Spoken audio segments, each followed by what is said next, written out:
Why are people saying student loan forgiveness is unconstitutional?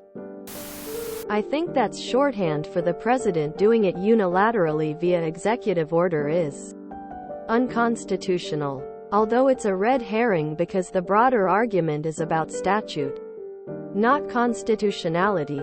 The power to impair obligation of contracts is something that belongs to Congress exclusively, and not the president. No one argues that. It's very clear and concise.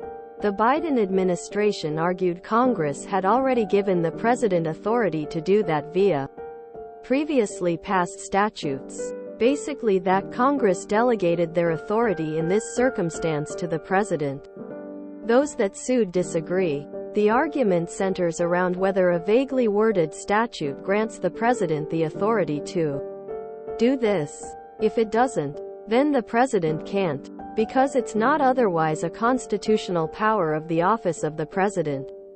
No one disagrees on the last part either. Just the interpretation of the statute. Constitutionally, Congress is the branch that passes laws and hands out money. The argument in court hinges on whether the president can arbitrarily forgive debts, spend money without congressional action. The Constitution says that Congress is supposed to allocate the money, and it be signed for the president. This was spending money while bypassing Congress. Suddenly people became constitutional law experts overnight. Here comes the politics nauseated face vomiting. Anyone saying this is almost certainly arguing in bad faith. Crab bucket. Because there are a bunch of capitalists that benefit greatly from those awful loans, and forgiving them would cut into their profits. So they told the SCOTUS to make it unconstitutional to use taxpayer funds to benefit taxpayers. People can say unconstitutional all they want. The only people who can make that stick are judges. Roe v. Wade decision was constitutional until it wasn't. It's not. Perhaps the method Biden is using could be seen as such though.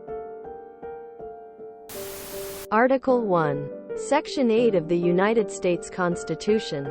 Basically it gives all power over federal money to Congress. Payments of debt, printing of money, collection of taxes, everything having to do with budget is the power of Congress. This is very important. It is the check and balance that prevents the executive branch, the president, from going to war with other nations. Yes, the military is at the order of the executive branch. The president is the commander-in-chief of the armed forces. He can give orders to attack whoever he wants and whenever he wants. However, it won't last long because the executive branch has no ability to create the budget, only approve or deny it. So, he can't pay the soldiers he orders around or buy them food, boots, or ammunition. His warmongering would quickly come to end. So, the executive branch has no power to allocate budget. All allocation of monies and debt payment is the power of Congress as defined in Article 1. Section 8.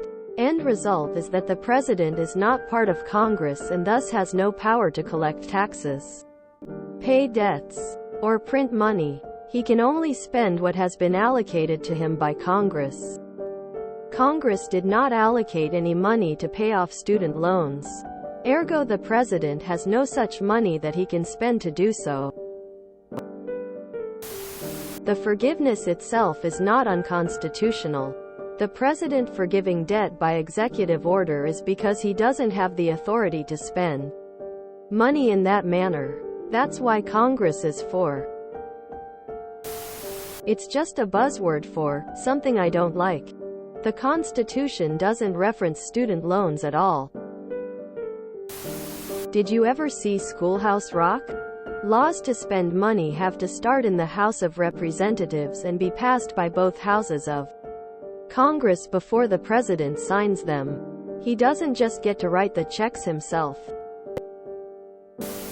The people who say it's unconstitutional are the same people that take our tax dollars and put them in their pockets, stocks, or payoffs to and from big corporations. In what way is it constitutional? POTUS can't spend money. Congress has the power of the purse. He has exceeded his authority. Not sure, but it's a band-aid on the problem of rising tuitions because apparently can't trust schools to not raise them for no reason other than greed. And banks will keep loaning students more money. And both sides are making a killing with this system while students get further in debt early in their lives because who cares about them?